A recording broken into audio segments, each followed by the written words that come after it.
Firing ಮಾಡಿದವ್ರು ಯಾರು, ಹಲ್ಲೆ ಮಾಡ್ಲಿಕ್ಕೆ ಹೋದವ್ರು ಯಾರು, ಅಧಿಕಾರ ದುರ್ಬಳಕೆ ಮಾಡಿದವ್ರು ಯಾರು, ಎಲ್ಲ ಕಾಂಗ್ರೆಸ್ನವರೇ. ಸೊ ಇವತ್ತು ಅಧಿಕಾರ ದುರ್ಬಳಕೆಯನ್ನು ಮಾಡಿ ನಿಮ್ಮ ಮನೆಗೆ ನುಗ್ತಾ ಇದ್ದಾರೆ. ಆ ಮನೆಗೆ ನುಗ್ಗಿ ಮನೆ ಮೇಲೆ ಫೈರಿಂಗ್ ಮಾಡಿರುವಂತದ್ದು ಈ ಕಾಂಗ್ರೆಸ್ನವರೇ. ಹಾಗಾಗಿ ತಪ್ಪಿರೋದು ಸಂಪೂರ್ಣವಾಗಿ ಈ ಕಾಂಗ್ರೆಸ್ಸಿನ ನಾಯಕರು ಮತ್ತು ಶಾಸಕರ ಮೇಲೆ ಮತ್ತು ಅಧಿಕಾರಿಗಳು ಲೋಪ ಎದ್ದು ಕಾಣ್ತಿರುವಂತದ್ದಿದೆ. ಇವಾಗ ತನಿಖೆಯನ್ನ ಮಾಡ್ತಿದ್ದಾರೆ. ತನಿಖೆ ಮಾಡಲಿ. ಇವತ್ತು ತನಿಖೆ ಮಾಡಲಿಕ್ಕೆ ನಮ್ಮ ಅಭ್ಯಂತರ ಏನಿಲ್ಲ. ತನಿಖೆಯನ್ನ ಜುಡಿಷಿಯಲ್ ಎನ್ಕ್ವೈರಿನೇ ಮಾಡಿ ಅಂತ ನಾವು ಕೇಳ್ಕೊಂಡಿದ್ದೀವಿ. ಇದು ಯಾವುದು ಮುಚ್ಚಾಕೋದು ಬೇಡ, ಜುಡಿಷಿಯಲ್ ಎನ್ಕ್ವೈರಿ ಆಗ್ಲಿ ಅಂತ ನಮ್ಮ ಒತ್ತಾಯ ಆಗಿದೆ. ಇವ್ರದೇ ಆದ ರೀತಿಯಲ್ಲಿ ತನಿಖೆಯನ್ನ ಮಾಡಿಸ್ಲಿಕ್ಕೆ ಕೊಟ್ಟಿರುವಂತದ್ದು. ಅವರು ಮನೆ ಮುಂದೆ ಬಂದ್ರು, ಬುಲೆಟ್ ಫೈರ್ ಮಾಡಿದ್ರು, ನಾವು ಅದಕ್ಕೆ ಲಾಂಗ್ ಇಟ್ಕೊಂಡ್ ಬಂದ್ವಿ, ಖಾರದ ಪುಡಿ ಎರಚಿದ್ವಿ, ಇದು ಸಮರ್ಥನೆ ಮಾಡ್ಕೊಳ್ಳೋದು ಸರಿನಾ ಅಂತ.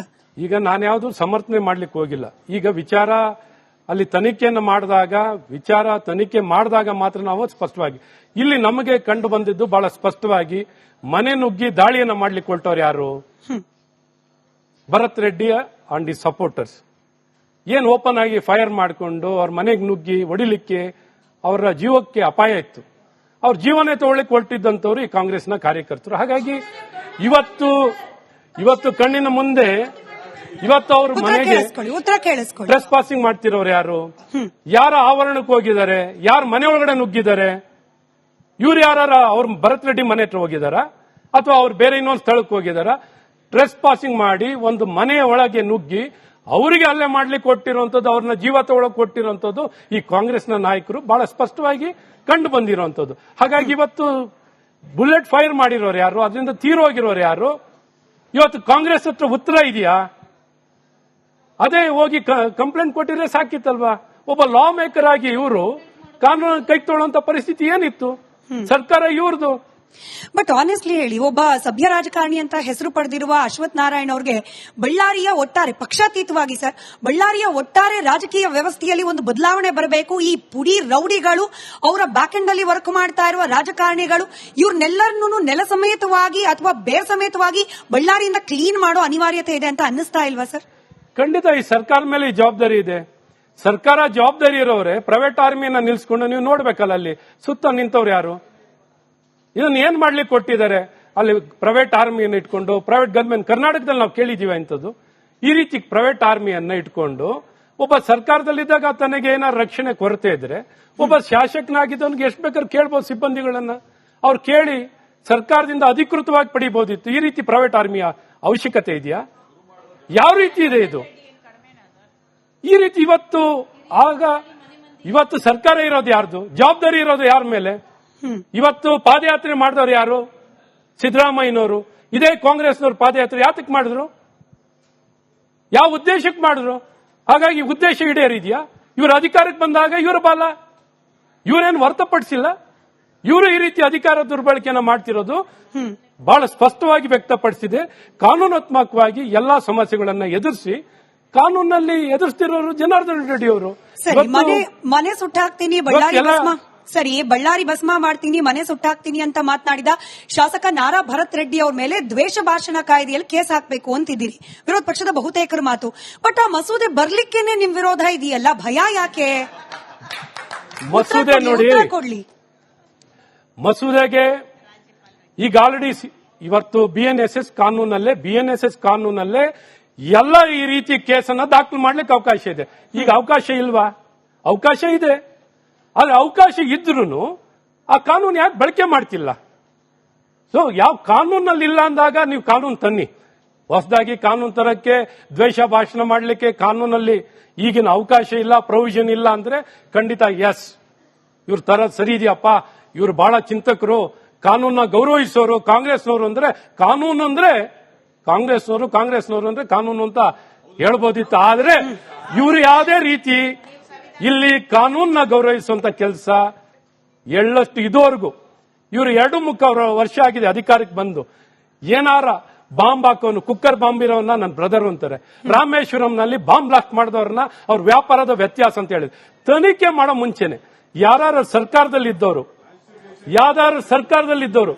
ಸರ್ಕಾರದಲ್ಲಿ ಆಡಳಿತ ಮಾಡೋಂಥವ್ರು, ಯಾರು ಭಾಷೆ ಬಳಕೆ ಮಾಡೋಂಥವ್ರ ಸರ್ಕಾರದಲ್ಲಿ ಇವತ್ತು ಯಾರು ಉಪಮುಖ್ಯಮಂತ್ರಿಗಳು, ಮುಖ್ಯಮಂತ್ರಿನಾರ ತನಿಖೆ ಬಂದು ನಾನು ಮಾಹಿತಿ ಪಡ್ಕೊಂಡು ಮಾತಾಡ್ತೀನಿ ಅಂತಂದ್ರು.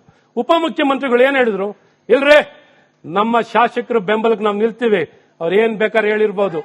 ಈ ರೀತಿ ಕಾನೂನ ಓಕೆ ಒಂದು ಪಕ್ಷವಾಗಿ ಕೇಳಿಸ್ಕೊಳ್ಬೇಕು ಈಗ ಮೇಡಮ್, ಕೇಳಿಸ್ಕೊಳ್ಳಿ. ಯಾರು ಕಾರ್ಯಕರ್ತರು ಯಾರ ಕಾಂಗ್ರೆಸ್ ಪಕ್ಷದ ನಾಯಕರು ಮಾತಾಡಿದ್ರು ಓಕೆ, ಆದ್ರೆ ಒಬ್ರು ಸರ್ಕಾರದಲ್ಲಿರೋರು, ಸರ್ಕಾರ ನಡೆಸೋರು ಇವತ್ತು ಪಕ್ಷಕ್ಕೆ ಸೇರಿರೋದಲ್ಲ, ಸರ್ಕಾರ ಎಲ್ಲರಿಗೂ ಎಲ್ಲ ಪಕ್ಷಕ್ಕೂ ಸೇರಿರೋದು ಸರ್ಕಾರ. ಸರ್ಕಾರದಲ್ಲಿದ್ದು ಇಂಥ ಅಧಿಕಾರ ದುರ್ಬಳಕೆ ಯಾವ ರೀತಿ ಕಾನೂನ ಗೌರವಿಸ್ತಿದ್ದಾರೆ, ಈ ರೀತಿ ಕಾನೂನಲ್ಲಿ ಅವಕಾಶ ಇದೆ. ಮೊದಲು ಇವ್ರಿಗೇನಾರ ಈ ಸರ್ಕಾರ ಬದುಕಿದೆ ಅಂತ ಎಲ್ಲಾ ವಿಚಾರಕ್ಕೂ ನೀವೇನಾರು ಕೇಳಿ ಗೃಹ ಸಚಿವರನ್ನ, ಏನಾರ ನನ್ಗೆ ಗೊತ್ತಿಲ್ಲ ಮಾಹಿತಿ ಪಡ್ಕೋತೀನಿ, ನೋಡ್ತೀನಿ, ಮಾಡ್ತೀನಿ. ಈ ರೀತಿ ಒಬ್ರು ಗೃಹ ಸಚಿವರು ಮಾತಾಡುವಂಥದ್ದು. ಎಷ್ಟು ಘಟನೆ ನಡೆದಿದೆ, 1, 2, 10 ಘಟನೆಗಳು ನಡೆದಿದೆ. ಪ್ರತಿಯೊಂದು ಘಟನೆನಲ್ಲೂ ಇದೇ ಉತ್ತರ. ಬಾಂಗ್ಲಾದೇಶಿಯರು ಇವತ್ತು ಕರ್ನಾಟಕದಲ್ಲಿ 25 ಲಕ್ಷಕ್ಕಿಂತ ಹೆಚ್ಚು ಜನ ಬಾಂಗ್ಲಾದೇಶಿಯವರು ಇದ್ದಾರೆ. ಇಲ್ಲ ಅಂತ ಹೇಳಿದ್ರ ಇವತ್ತು ಬಾಂಗ್ಲಾದೇಶದ ಬಗ್ಗೆ ರಿಪಬ್ಲಿಕ್ ಕನ್ನಡ ರಿಯಾಲಿಟಿ ಚೆಕ್ ಮಾಡಿದೆ. ಪ್ರಶ್ನೆ ಬರುತ್ತೆ, ಉತ್ತರ ಕೊಡ್ಲಿಕ್ಕೆ ನೀವು ರೆಡಿ ಇರಬೇಕು. ಈಗ ಸದ್ಯಕ್ಕೆ ಕೇಳಿಸ್ಕೊಳ್ಳಿ. ಹಾಗಾಗಿ ಪ್ರತಿಯೊಂದು ವಿಚಾರದಲ್ಲಿ ಇವತ್ತು ಈ ಸರ್ಕಾರದಲ್ಲಿ ಕಾನೂನನ್ನ ಎತ್ತಿಡಿಯುವಂತ ಕೆಲಸ, ಒಂದು ಸರ್ಕಾರ ಬಲವಾಗಿ ಜನ ನಮ್ಗೆ ಅಧಿಕಾರ ಕೊಟ್ಟಿರೋ ಜನಪರವಾಗಿ ನಾವು ನಿಂತ್ಕೊಳ್ತೀವಿ ಅನ್ನುವಂತ ಸ್ಪಷ್ಟವಾಗಿ ಒಂದೇ ಒಂದು ದಿನ ಸ್ಪಷ್ಟ ಉತ್ತರವನ್ನ ಯಾವುದೇ ಸಂದರ್ಭ ರೇಪ್ ಆಗಿರ್ಲಿ, ಮರ್ಡರ್ ಆಗಿರ್ಲಿ, ಡಕಾಯಿತಿ ಆಗಿರ್ಲಿ, ಹಗಲು ದರೋಡೆ ಆಗಿರ್ಲಿ, ಪ್ರತಿಯೊಂದಕ್ಕೂ ಉತ್ತರ ನೋಡ್ತೀನಿ. ಆ ಡಕಾಯಿತರು, ಬಾಂಬ್ ಹಾಕೋರು ಬರ್ಲಿ, ಟೆರರಿಸ್ಟ್ ಬರ್ಲಿ, ಆತಂಕವಾದಿಗಳು ಬರ್ಲಿ, ನಮ್ಮ ಸೋದರರು ಪಾಕಿಸ್ತಾನ್ ಜಿಂದಾಬಾದ್ ಅಂತ ಹೇಳಿ, ಇವ್ರ ಹತ್ರ ಉತ್ತರ ಇಲ್ಲ. ಪಾಕಿಸ್ತಾನ್ ಜಿಂದಾಬಾದ್ ಅಂದ್ರೂ ಉತ್ತರ ಇಲ್ಲ. ಸೊ ಈ ರೀತಿ ಅಸಹಾಯಕವಾಗಿ ಪಾಪ ಇವ್ರಿಗೆ ನಾನು ನಿಜಕ್ಕೂ ಸಹಾನುಭೂತಿಯನ್ನು ವ್ಯಕ್ತಪಡ್ತೀನಿ. ಪಾಪ ಇವ್ರ ನಾಯಕರುಗಳಿಗೆ, ಸರ್ಕಾರದಲ್ಲಿರೋರಿಗೆ ಇವತ್ತು ಜವಾಬ್ದಾರಿಯುತವಾಗಿ ನಡ್ಕೊಳ್ಳಕ್ಕೆ, ಇವ್ರಿಗೆ ಗೌರವ ತರೋ ರೀತಿಯಲ್ಲಿ, ಒಂದು ಪಕ್ಷಕ್ಕೆ ಗೌರವ ತರೋ ರೀತಿಯಲ್ಲಿ ಯಾವ ಸಂದರ್ಭದಲ್ಲಿ ನಡ್ಕೊಂಡು ಅಸಹಾಯಕವಾಗಿ ನೀವೇನ್ ಮಾಡಿದ್ರಿ, ಅವ್ರೇನ್ ಮಾಡಿದ್ರಿ, ನಾವೇನ್ ಮಾಡ್ತೀವಿ ಸರ್ಕಾರದಲ್ಲಿ ಇದ್ದು ಅನ್ನುವಂಥ ಸ್ಪಷ್ಟ ಸಂದೇಶವನ್ನ ಕೊಡೋದಕ್ಕೆ ಸಂಪೂರ್ಣವಾಗಿ ಅಸಹಾಯಕರಾಗಿರೋದು ಈ ಕಾಂಗ್ರೆಸ್ ಸರ್ಕಾರ. ಸರಿ, ನಾನು ಬಳ್ಳಾರಿ ವಿಚಾರದಿಂದ ದ್ವೇಷ ಭಾಷಣ ಮಸೂದೆ ಬಗ್ಗೆನೇ ಮತ್ತಷ್ಟು ಪ್ರಶ್ನೆ ಕೇಳಲಿಕ್ಕೆ ಮುಂಚೆ ಬಳ್ಳಾರಿ ಘಟನೆ ಬಗ್ಗೆ ಯಾರಿಗಾದ್ರೂ ಪ್ರಶ್ನೆಗಳಿದ್ರೆ. ಜನಾರ್ದನ್ ರೆಡ್ಡಿ ಬಳ್ಳಾರಿಯಲ್ಲಿ ಇಲ್ದಿರೋವಾಗ ತುಂಬಾ ಶಾಂತವಾಗಿತ್ತು. ಆ ಮನುಷ್ಯ ಯಾವಾಗ ಬಳ್ಳಾರಿ ಕಾಲಿಕ್ಕದ್ನೋ ಅಲ್ಲಿ ಅಶಾಂತಿ ಉಂಟು ಮಾಡಿದ್ರು.